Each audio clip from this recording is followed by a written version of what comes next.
The Smiling Man, a story inspired by the creepypasta of the same name.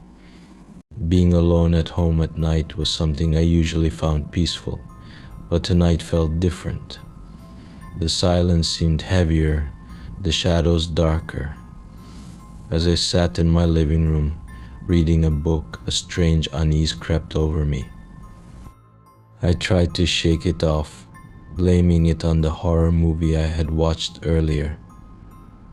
Suddenly, a noise from outside broke the silence. It was faint, but enough to make me put my book down and listen intently. I got up and walked to the window, peering through the curtains into the darkness. At first I saw nothing. Then, under the street lamp, I saw him, the Smiling Man. He stood there perfectly still, his head tilted slightly, and that unnerving smile plastered across his face. My heart began to race. I closed the curtains quickly, hoping he hadn't seen me, but deep down I knew he had. Minutes passed like hours. I tried to convince myself it was just my imagination, that I was being paranoid, but then I heard it again, a faint, rhythmic tapping. It was coming from my front door. My breath caught in my throat. I tiptoed to the door and looked through the peephole. There he was, standing on my doorstep, his smile wider, his eyes vacant. I stumbled back, my mind racing with panic. I grabbed my phone, ready to call the police, but my fingers were trembling so much I could barely dial. As I pressed the call button, the tapping stopped. Silence. I held my breath, hoping he had gone, but then I heard its soft footsteps moving around the side of the house. My heart pounded in my chest. I rushed to the back door, double-checking the lock.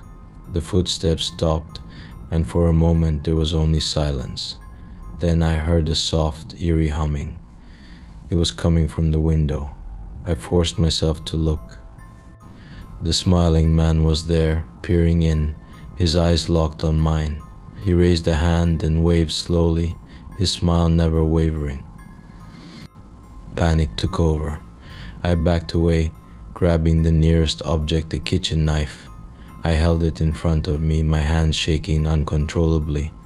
The Smiling Man's humming grew louder, more haunting. I felt trapped, like a prey cornered by a predator. Just then, my phone rang loudly, breaking the spell. I answered it with trembling hands. It was the police.